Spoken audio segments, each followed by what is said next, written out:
Evening, I'm Richard Holyoake. I'm a Senior Principal at Beca and a Consulting Engineer. I'm also a son, a partner, a father, a brother and an uncle. The rebuild has been a busy time. The damage caused by the earthquakes has resulted in a huge increase in repair and construction activity. The earthquakes killed people, injured people, displaced people, disrupted people, bringing emotions to the fore for all sorts of reasons. Coupled together, these factors have resulted in not just physical safety risk, but in mental well-being risk. I've learnt that health and safety is fundamentally about one thing. It's about care. If you care for yourself, for your family, for your colleagues and other people, then you will look after them.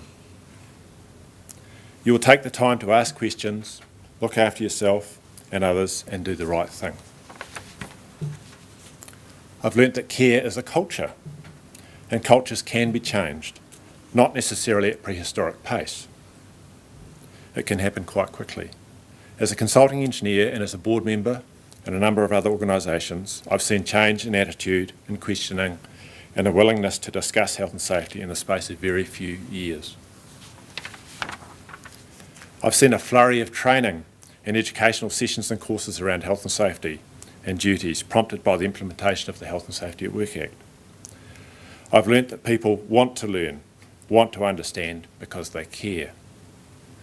I share relevant safety alerts and lessons across all of the organisations I'm involved with, and there is a thirst.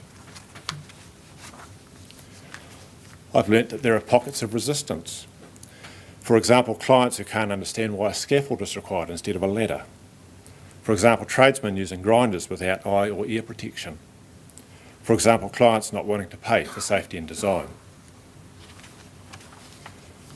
So I guess I've learned that we're consistently inconsistent, hence the role of the Canterbury Safety Charter. I've learnt that discussion at design stage about safety of construction and operation are hugely useful, not just for the designer, not just for the constructor, but also for the client. They really clarify what the project is all about. So the biggest challenges: continuing the culture change, working with the older influencing generations, but also with the youngest, who have quite a different outlook. It's all about care. If we care, we will take the time to stop and think, to observe, to assess, to adapt, and to act safely. But to change the culture and get the message across, we need to keep it simple and relevant. It's all about care.